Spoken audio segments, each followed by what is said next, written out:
The 963rd edition of the MMA Gambling Podcast on the Sports Gambling Podcast Network is brought to you by Underdog. Underdog is hooking up new customers. Play just $5 and get $100 in bonus funds when you sign up with promo code MMA SGPN.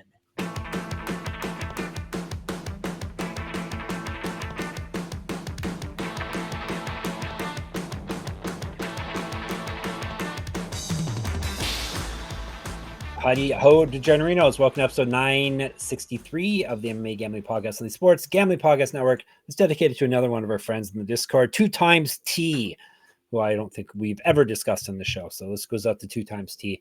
Thank you for coming to the show. I'm Michelangelo Colangelo, aka Jeff Fox. Alongside me, Daniel Vreeland, aka Gumby Vreeland. You may know him as. We've got UFC Fight Night, but it's a good UFC Fight Night. Usually we are used to, especially weeks after a big pay-per-view as of last week, usually we have to, we have some famine for a few weeks here, but this is not the case this weekend, is it, Gumby? No. This is a great fight card. Meaningful fights. You know, you probably got a handful of people who are only a fight or two away from a title shot. You know, that's you don't usually see too much of that on fight night cards. You know, sometimes you see a big main event, but you don't usually see even you go 3 fights down, maybe even 5 fights down on this main card and see fighters who are nipping at the heels of something big. So gotta love that. You got and the best part of it all, 10 a.m. start time. Give me all the 10 a.m. start times. Yes. Yep. Actually, that probably works pretty good for me too. So a recent former champ in the co-main event. So yeah, pretty solid fight card. Only the best for Doha Qatar, I guess, right? Yeah. I've heard it called Fight Night Doha a couple of times. Oh, really? Yeah, okay. Instead of UFC Qatar, I've heard UFC Doha, and I'm like, no, we're gonna stick with what I worked with. Now, are we going with? We both said Qatar, or are we going with Qatar? You know, I don't have Some people call it Qatar. Slightest idea on what the right pronunciation is. Yeah. So I'm just going to use both of them interchangeably until it annoys every person listening. Yep. The pronunciation online says is Qatar, so like Qatar, but I see saying it's not correct to say Qatar. I just remember hearing the World Cup announcers just use all of them interchangeably. So I figured I'm cool to do that as well. Exactly. I'm sure the UFC will as well. It's not like Daniel Cormier knows how to say. No, that dude doesn't have a clue. So and he can work for the UFC. So we should probably get into it. We have 8 fights to break down on the prelims. As Gumby said off air, some difficult fights to pick winners for. So we'll see where we land. We'll see if we link up with most of our picks. After I remind you that you can gear up for the holidays at the SGPN merch store. That would be sportsgamblingpodcast.com/store.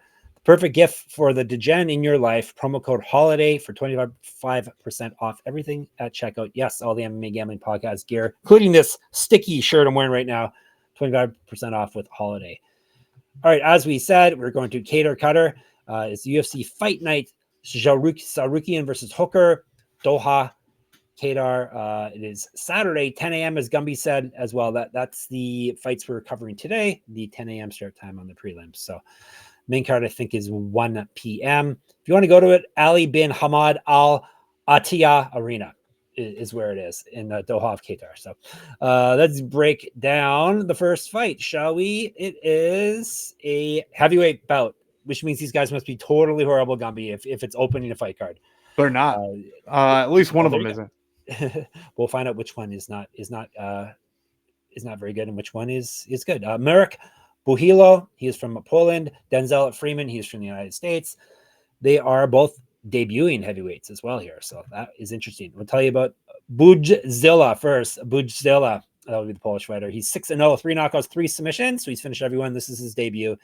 He's a multi-time BJJ champion in Poland. 2 years younger than Freeman, 2 inches taller, plus 178. Freeman, you can call him Luke Fox, 6-1, 4 knockouts, 1 submission. He's never been finished in a fight. This is his debut. He's won 2 straight, both via finish. Last loss, June 2023. He was the LFA champ, 1-1 in PFL, used to fight at 205. 0-1 as a pro grappler. Based on their last weigh-ins, he was 21 pounds heavier than Bujło, minus 188. Who's good and who's not, Gumby? It's definitely Bujło. By the way, I don't think you can give him the Mexican Bujilo. J. I know. And I think you It's invented Bujlo, an you're I right. in there too. I might Yes. add. I said Bujlo. Bujzilla, which is correct, but then his last name Yeah, obviously should the be Bujlo. Bujlo, You're right, yes. if I'm not mistaken, and might have You think he's more good? of Of a course, you think he's good. He's a Polish grappler. pronunciation. Of course. No, I actually don't think he's good. I'm a Okay. Denzel Freeman fan. Good. That's what the- side I'm on too. you know, Denzel Freeman, very fast, very explosive. If you watch his fights in LFA, or I mean, like watch the head kick knockout in Right. in PFL too, like thunderous head kick knockout, and of course, like maybe the best feather in his cap of all is the fact that he went in and knocked out. Or not knocked out, but took out Steven Asplin. Like he's Steven Asplin's loss. He went in there, you know, really, really superlative wrestling, superlative top control, all that kind of stuff, and just kind of took it to him. So, you know, for me, I really like that part of his game. And when I was watching Bujlo, like, look, he's fought some very, very terrible opponents, like absolutely awful opponents he's fought. And it's enough to be like, yeah, I like don't think this guy knows who he's fighting. All of his fights have ended in under 2.5 minutes. So like you wonder, like, does he even have a gas tank? Does he know what a gas tank is he just gonna like gas himself getting excited, getting to the cage? And like with the athleticism, and like we've seen Freeman go deep into fights. We've seen him have to sort of grit it out. You know, I've seen him in a title fight in person where granted he ended that one fairly quickly, but like, you know, he gets after it. I'm a Denzel Freeman fan. He's taken out some really, really great opponents, and I think most of the guys he's taken out are better than Bujlo. So yeah, give me Denzel Freeman in this one. I'm glad you're in on Freeman as well. I was hoping I didn't miss something watching Bujlo and looking it didn't. There was nothing that like stood out other than like his opponent was like, "Please rip this arm off," and then he obliged him. So like he was like, "Cool." Yeah. At least he did regional. Yeah, he's fought regional Polish scene is where he's fought, and it's not like he's coming over from like KSW or something, and then he's fought, you know, versus a guy who's taken out Asplin and Hugo Kuna, and like, you know, those are some good opponents, you know. Yeah, LFA champ, fought in PFL. As Gumby said, Freeman's very fast, explosive, real good athlete. He's gonna be like 20 pounds heavier, well, at least based on the last weigh-ins. Yet you're thinking, oh, he's a fat guy. He's not. You know, he's in good shape. He's got a great athletic Instagram handle too. Check out him out at Omega Batman. Yes, that's right. And it looks like he at least offensively he has some grappling. At least I've seen him. Well, that's how he beat Asplin. Right. Yeah. Asplin can wrestle, of course. So yeah. So Freeman, good number for him as well. Plus, you got to take the striker, and he's definitely the striker in this matchup here. So, all right, we're everything in this matchup, to be honest. Yeah. So it's a good number then, is what you're saying, right? Yeah, I am saying that. Yeah. Yes, it's heavyweight, so you never know. Yeah, taking a debuting heavyweight against the debuting heavyweight, you know, hard to make it your lock of the week. Yeah, exactly. But it feels like a good night. He actually opened right at -150, which was a lot tastier. Yeah. All right. Saygid Izagakhmaev, something like that. For some reason, our graphics have readjusted. And there's the right one. To the old graphics. I completely ordered them so that they would come up in the right order, and now they seem to be out of order somehow. It shuffled the deck for you. They just shuffled it. Maybe it knows something we don't know, Gumby. Maybe it knows. Maybe it knows about Saygid Izagakhmaev. He's from Russia. Nicolas Dalby, he's from Denmark. They are fighting 3 5-minute rounds at 170. We're going to tell you about Danish Dynamite or Lokomotivo Dalby. 23-6-1 with 2 no contests, 7 knockouts, 4 submissions. He's been knocked out once. This man is durable. Definitely 7-5-1 with 1 no contest in the UFC over 2 stints. He's lost 2 straight. Before that, he had won 4 straight. Got knocked out in his last bout to Rude Boy Randy Brown. Has not won since November 2023. He's former Cage Warriors champion, and there's quite a few of those on this card. You'll see multiple regional championships on his mantle. Correct. Get our shirts, get our merch, sportsgamblingpockets.com/store. Remember the code HOLIDAY at checkout. Back to Dalby. 2010 debut, 1-0 as a pro kickboxer, plus 270.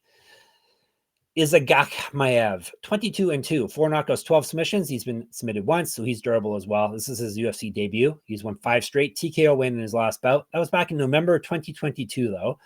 He's not lost a bout since January 2021. However, 3-0 and 1 championship, which at the time was the biggest promotion in the world. Not anymore? There anymore. Yeah, maybe not. He used to fight at 160 and 185, 2013 pro MMA debut, 1-0 as pro grappler, 10 years younger than Dalby, 2 inches of height, minus 290. I'm going crazy, Gumby. I'm taking a dog.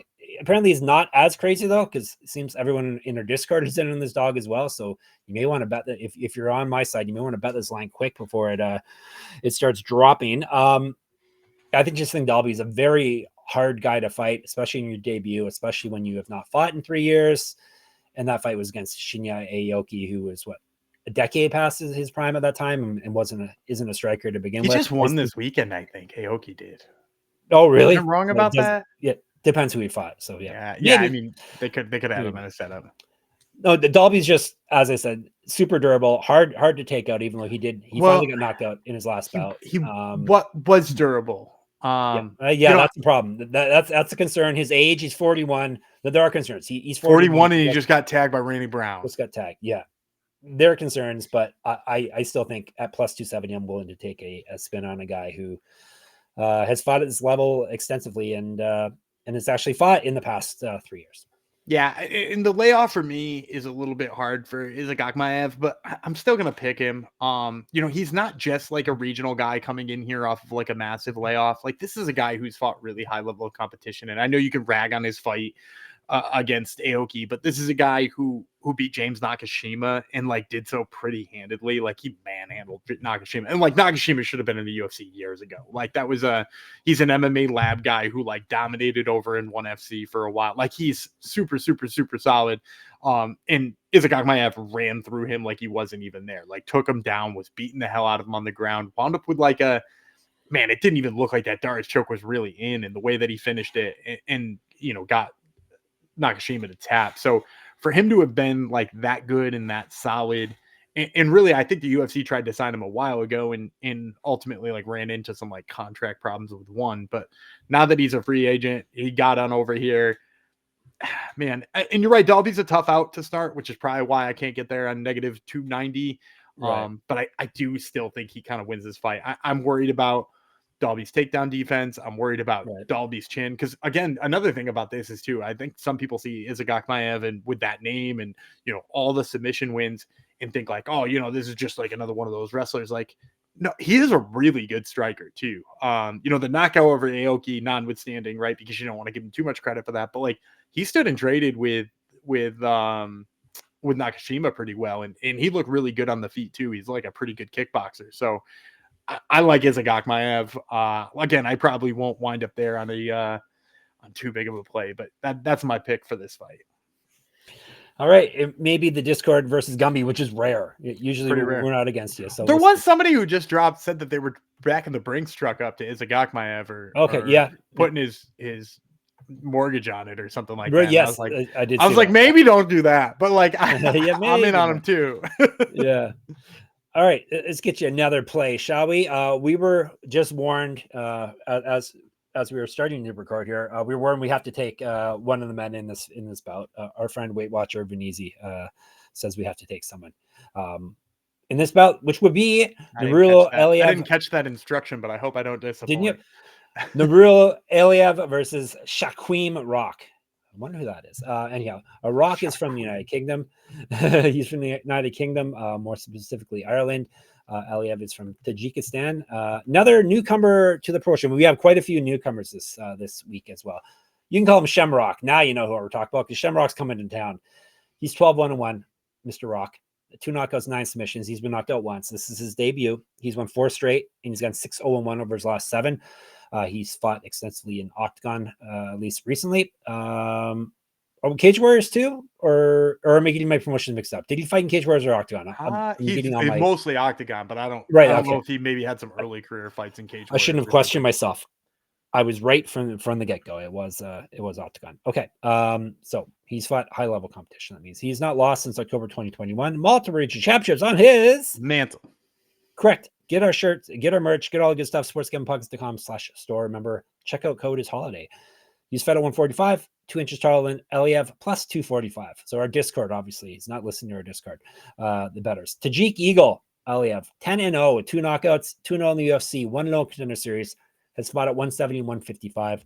7 years younger than Rock, 2-inch reach advantage, minus 275. See if Gumby listens to Weight Watchers or not. You don't know what side he told you to pick. Which side? Well, I think you just hinted at it a little bit there, but I'm on I guess I Shamrock, did. man. I'm on Yeah, Shamrock so as am an I. underdog. There Yeah, you go. I We're mean, in like, on him. I've never been blown away by Aliev. No. You know, even if you want to go back to his fight on Contender Series, he beat John Wick. Is it John Wick? Josh Wick. It's not John Wick, right? Isn't John Wick Keanu Reeves? Yeah, it is. Is it Josh Wick? Did he fight a guy named John Wick? I'm remembering. Maybe I got this one wrong. Maybe was it Josh Wang?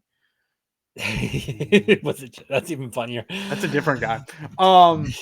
Anyway, Want me to look it whoever up, he Gumby? fought, Do you need me to look it up? I can look. I it up. just remember him going 1 for 5 on takedowns on Contender Series, and then like mostly just laying on the guy and not doing any real damage when he was there. And I was like, they're not gonna sign this guy. And then they did. And like, he beat Josh Wick, by the way. Josh Wick. Okay, Yes. Mix and match. Not Josh Wang, not John Wick. Josh Wick. And like, you know, he beat Joe Selecki too, but like, I don't know. Did he impress you in that fight with Joe Selecki? No, he's never impressed me. I don't not think. really. And like, Shem's long, he's lanky, he's weird to fight. His jiu-jitsu is nasty from wherever it is. He does really good at getting out from underneath a takedown. He does really good at like back takes if you're being lazy in your takedown attempts, which I think is a real possibility here. You know, like Aliev is not a finisher. What has he got? Like 2 KO victories? That's a big thing I was going to say. Yep. Two finishes out of 10. Yeah. He's going to have to go in there and lay on Shamrock for 15 minutes. And like, you know, is there a possibility he does that? Maybe, but I think at plus 245, I'll take the guy who's dangerous, new, really, really, really tricky on the ground, and is probably going to have plenty of opportunity to get there on the ground, right? Like Aliev, like, has to close the distance. That's like what he does. So, you know, I'll take Shamrock in the clinch to either find a neck or to jump on the back or, you know, hit something creative and make this a fight. Yep. As I said, I'm in on him as well. You always, not always, but normally I want to take the more dangerous fighter. Not the guy that's going to hang around for 15 minutes to get himself finished, which is what Aliev could be doing here. Yeah, Shamrock finishes people. He's good on the ground, which is where Aliev is probably going to want to fight. And he's fought a good level of competition too. So at plus 245, very good deal. Very good deal here. So look at me, back-to-back plus 200s here, Gumby. Crazy. Oh, Must be trying to catch up. Exactly. We only got, what, 3 events left? This one and what? 2 more. No, is there? Yeah, December 6th, December 13th. And that's it, right? That's it. Right. There's none, sad. All right. I'm not going to catch up, but that's okay. Let me tell you about Novig. We're brought to you by Novig, Novig. Novig is America's #1 sports prediction market. Novig, you're getting the best prices. They got reduced juice. Novig is available in 35 plus states. Download the Novig app and get $50 when you spend $5 if you use our code SGPN. Get in on the action with Novig, promo code SGPN. And Underdog. Underdog is your home for pick-up entries where you can win up to 5,000 times your entry. Gumby, do you have a play for the people? Sure. Let's go to the NBA on Wednesday night because you're getting this second episode here on Wednesday. I'm going to go to the Bulls in the Blazers. Let's take the higher than Nikola Vucevic's rebounds. Somehow they got him only, projected here at 9.5. That guy's good for double digits all the time. Although he has slowed down a little bit this month. Blazers don't have a powerful front court. I'm not afraid of Donovan Clingan. So give me the higher than Nikola Vucevic's rebounds. All right. And check this out. Underdog's got a brand new offer for new customers. Play just $5 to get $100 of bonus funds when you sign up with our code, only our code, MMASGPN. All right, Gumby and I are both in on a dog there. Let's see what we got next. All right, this is 185. That would be middleweight. Ryan Loder, United States. Ismail Naurdiev. He is from Morocco, even though his nickname doesn't make it sound like he's from Morocco, right? He has a Moroccan flag beside his name, at least on Tapology. We'll tell you about the man of steel. That would be Ryan Loder. 7-2 with 5 knockouts. He's been knocked out once. 1-1 in the UFC. He's won 3 of 4 TKO loss in his last bout. He went 2-0 in the Ultimate Fighter and won the championship. He got a draw in a professional grappling bout. He's 4 inches taller than Naurdiev, 2-inch reach advantage. He's more active landing strikes and better grappling stats than Naurdiev. He's outstruck his UFC opponents by 3.25 strikes per minute, plus 120. The Austrian Wonder Boy from Morocco, 24-8, 12 knockouts, 6 submissions. He's been knocked out twice, submitted twice. 3-3 in the UFC over 2 stints. He has won 2 of 5. He did lose his last bout. regional champ, 2012 pro MMA debut, 5 years younger than Loder. He's outstruck his opponents by 1.92 strikes per minute, minus 130. It's my turn, right? It's your turn. I'm going with the man of steel. Surprisingly, I'm taking a tough person here. Naurdiev's never really impressed me very much. Loder's very tough, can take a beating. He has power in his hands. Does he? Yeah. I mean, he's got some TKO victories, but like he's a decent grappler. He's a trashy striker. I mean, like he would have to change immensely to hang with Naurdiev in terms of the striking. He would have to see a big increase here in terms of his skill. I'm going to go with Naurdiev. I wavered on this one too. I tried to convince myself that Loder's wrestling would be enough. Cause like, look, I kind of think Loder's one-dimensional. I thought he was one-dimensional on The Ultimate Fighter. I think he's one-dimensional since he's been on The Ultimate Fighter. It's like wrestle or bust. You know, he went in and he wrestled in The Ultimate Fighter finale. You know, most of his fights on The Ultimate Fighter were like, look, I'm just going to out-wrestle you and win this fight. It's kind of the Roy Nelson path to the finals that he took. Not super exciting, but like good. Naurdiev's not easy to take down though. And I think he's a lot better of a striker. I mean, you want to go back and you look at some of his past fights, you know, in his first stint in the UFC, you know, I want to say Sean Brady went 4 of 9 in takedown attempts on him. So you're like blocking half of what Sean Brady brings to the grappling department. I mean, even his last fight, now granted, Iron Turtle did some damage on him on the feet, which I really don't think Loder can do, but like Iron Turtle did some damage up to him here and there and you know, had him on the verge. And I think he got a 10-8 in there, maybe 2 10-8s. But like Iron Turtle went 2 of 8 on the takedowns. And so like he's stuffing 75% of what's coming from Iron Turtle.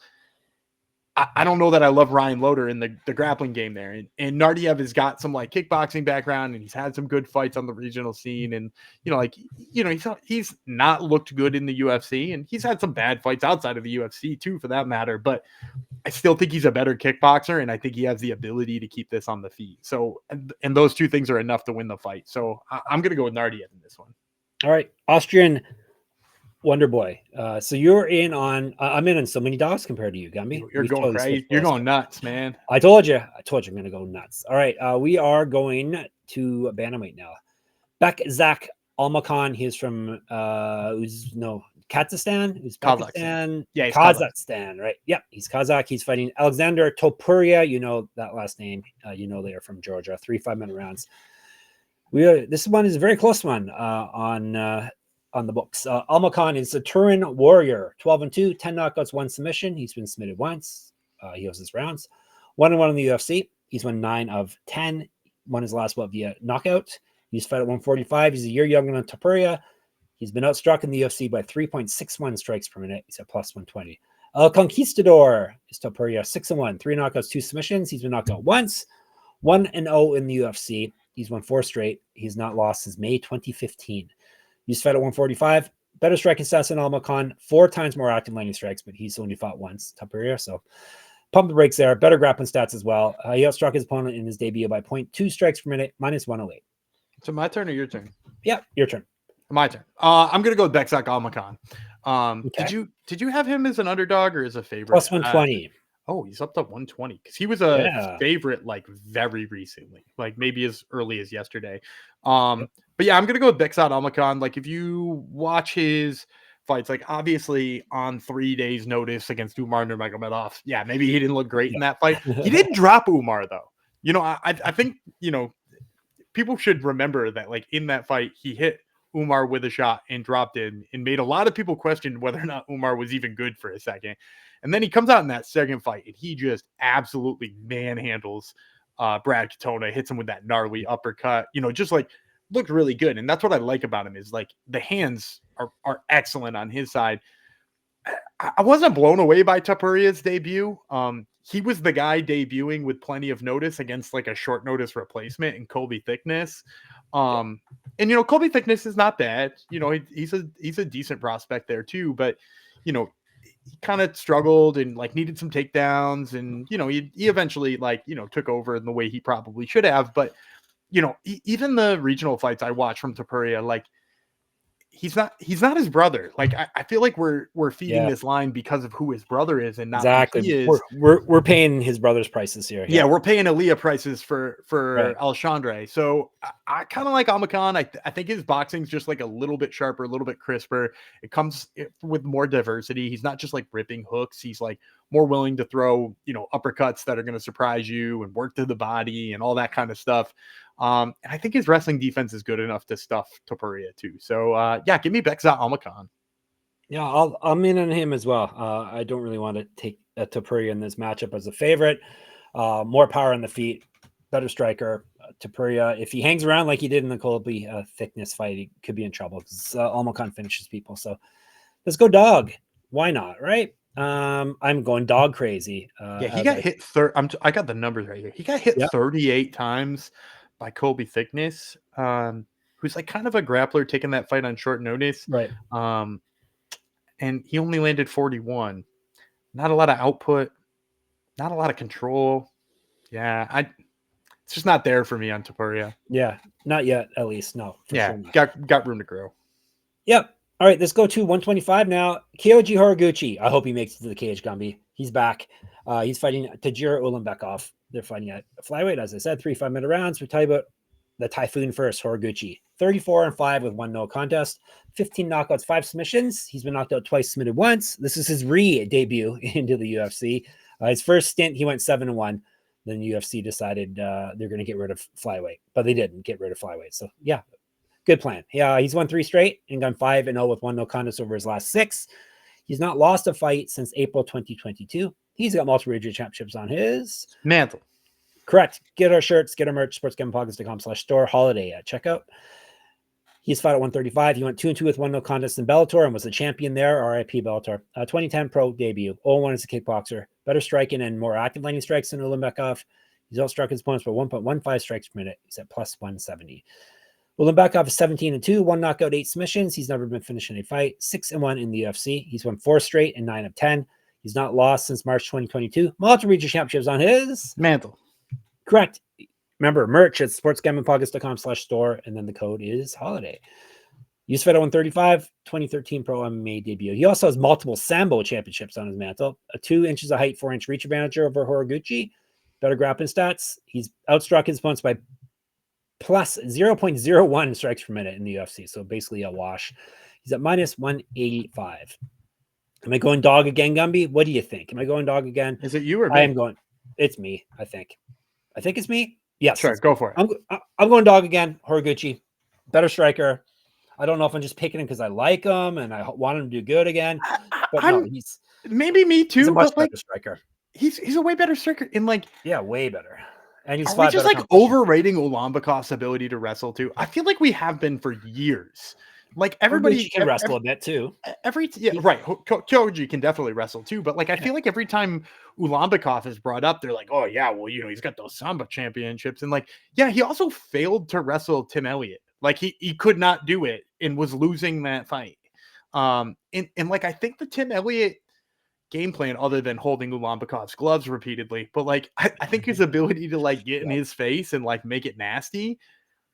Like I think Horiguchi can do that. I think Horiguchi can pour on the pressure and like bring heat in, and he's definitely a better boxer, right? Like Ulanbekov's a little longer, but like apart from throwing some like push kicks here or there, like that's not really something he uses all that often. Really, most of his length is used within the grappling world, and I really don't rate his grappling as high as I think this line does. Because like Kyoji Horiguchi is a guy who, like, correct me if I'm wrong, like all of us had him pegged as a future UFC champ. He's coming off wins over like Sergio Pettis and like other big guys. It's not like he went and fought bums, and he's fought dudes who can wrestle too. Like he fought Hiromasa Okikobu in Ryzen and like handled the wrestling from Okikobu. And now granted, Okikobu is a little bit more one-dimensional than Ulanbekov, but like he's a heavy wrestler and probably even better at wrestling than Ulanbekov. So if Horiguchi could deal with that, Horiguchi can deal with this guy. So yeah, give me Kyoji Horiguchi here as a dog. All right, another dog. We are going dog crazy. Let's see if we got 2 more fights to do. Yeah, 2 more fights to go after I tell you about Rhythm. That's RITHMM. Rhythm is crushing it in college football, NFL, and now just out of the NBA. Rhythm is also giving away weekly cash prizes just for tracking your bets in the app. Track 5 bets of the same type from any model you build, and you can win $1,000. Gumby, do you have a bet we can track? Sure. We got Thursday night football. I'm gonna take the Houston Texans getting 6.5 against the Bills. I don't know if they're gonna beat them straight out, but I got a little bit of faith in the Texans here, and I think they can at least keep it close with that defense. So give me the Houston Texans plus 6.5. All right. Use promo code SGPN25 when you download the Rhythm app for 25% off your first month. See if Rhythm agrees with Gumby. So download Rhythm or THMM and use our promo code SGPN25. All right, 2 fights left. Next one is at light heavyweight. AbdulRakhman Yakhyaev. He is from Turkey. Raffael Cerqueira. He's from Brazil. Let's break it down. Yes, Cerqueira is still in the UFC. He is the Lion. He's brought in specifically to lose to guys like this. He definitely has. So he's 11-3, 8 knockouts, 2 submissions. See, that sounds good. He's been knocked out twice, but he's 0-3 in the UFC. So there you go. Regional champ, used to fight a heavyweight, an inch taller than Yakhyaev. He has been outstruck by 3.25 strikes per minute. So that's kind of why you're going to lose fights. Plus 925. Hunter Yakhyaev. 7-0, 3 knockouts, 3 submissions. This is his debut. He 1-0 in Contender Series, 3 straight wins via finish, multiple regional championships on his mantle. Correct. Last time I'm saying it here. sportsgamblingpockets.com/store holiday at checkout for 25% off. He fought a catchweight bout at 220 before. He's got 2 inches of reach over Cerqueira, 11 years younger. Better striking stats based off his one fight. 20 times more active landing strikes based off that fight. Because he was plus 30 strikes per minute in his Contender Series fight, which only lasted a few seconds, I think, right? 18, I want to say. Yeah. Better grappling stats, but all his stats are basically, you can just ignore him at this point. Here's a stat you need to know, though. Minus 1059 is what you can get him for at the books. I think we're still taking him regardless. Yeah, I mean, is it my turn? Yeah, I'll take Yakhyaev. Yep. You know, the big piece for me in this fight is, he's quick with the hands. He's real dangerous. I mean, I like him for the same reasons I liked him when he was fighting Alec Lorenz. I like Alec Lorenz. I think he's a fun prospect out of LFA. He just is hittable, and he's a light heavyweight. He can't take too many shots as a light heavyweight because the other guy can probably crack. Cerqueira has found that out the hard way. He's been knocked out in 2 out of his last 3 fights. And also, Yakhyaev has wrestling in his background. He's not the worst wrestler I've ever seen. We've seen, even if Cerqueira is having a little bit of watch Julius Walker take him down at will. Down whenever he felt like it and won that fight. And granted, it's kind of lackluster because he won a decision against Cerqueira. But I think Yakhyaev probably knocks him out in 10 seconds here. Find if you're not interested in the 10:59, find the in the first 30-second prop. Can you get that in the first 30? Oh yeah, plenty of books offer in the first 30-second boosts and stuff like that. Yeah, or Yakhyaev knockout first round. That's probably still not. That's probably still so juicy. You're gonna need under half a round. 140. Yeah, under half a round maybe. Yeah, there you go. All right, I'm taking him as well. Obviously, he's being fed. The Lion actually is being fed to the Hunter. Hey, this makes sense. I just clued in the Hunter versus the Lion. There you go. So he's big game hunting. Yeah, Cerqueira shouldn't be in the UFC. So there you go. There's a breakdown for you. All right, we got 1 fight left. Luke Riley, he's from England. Bogdan Grad, he's from Austria. They're fighting at 145. 3 5-minute rounds is the main event of the prelims. Another debuting fighter in this one. Grad is the Unleashed. 15-3, 9 knockouts, 3 submissions. He's been knocked out once, so at the very least, he's durable. 1-1 in the UFC. He's won 4 or 5. He did lose his last bout. 1-1 in Contender Series. Who did you lose to? Do you remember that? Bogdan Grad lost to Tom the Big Train Nolan. Yes. He's fought 155. He's at plus 240. Riley, 11-0 with 8 knockouts. This is his debut. 2 straight wins via TKO. He's fought at 135. Inch taller than Grad, 4 years younger, minus 250. Give me Riley. Not knockout power, one shot knockout power, but he's very patient on the feet. He's not swinging for the fences all the time. He's picking his spots, and he's fought in cage wars. So he's fought pretty high competition as well. So give me Riley. And when he picks his spots too, he explodes out. You know what I mean? You're right. He's patient, but also I'm not sure the part where you said about him not swinging for the fences is true, but it's just not like every. That's it's true. not like every swing. Not is Wiley. For the fence. Right. Yeah, it's like he knows when to swing for the fence really well. So he's like patient but also aggressive at the same time. Footwork's really good, turns up the pace. You know, Bogdan Grad's kind of like a shorter, stockier guy that likes to kickbox, and it's cost him before, right? Like the aforementioned fight with Tom Big Train Nolan, like that dude knocked him out immediately because he's like an aggressive, stocky dude. And like, I got to imagine Luke Riley just tears that apart however he wants to, whether it's by being quick and getting on top of him right away and pressuring him back, or trying to draw out punches for counter strikes. Like, I think Riley could kind of attack this any way he decides, and I think he winds up with the same result no matter what. So yeah, give me Luke Riley here. Riley knocks him out, is what you're saying, Gumby. Yeah, definitely. Yep. All right. Recap. We both have Riley, both have Yakhyaev. Both have Horiguchi. After I lock you in there, we both have Almakhan. He has Naurdiev. I have Loder. Both have Rock.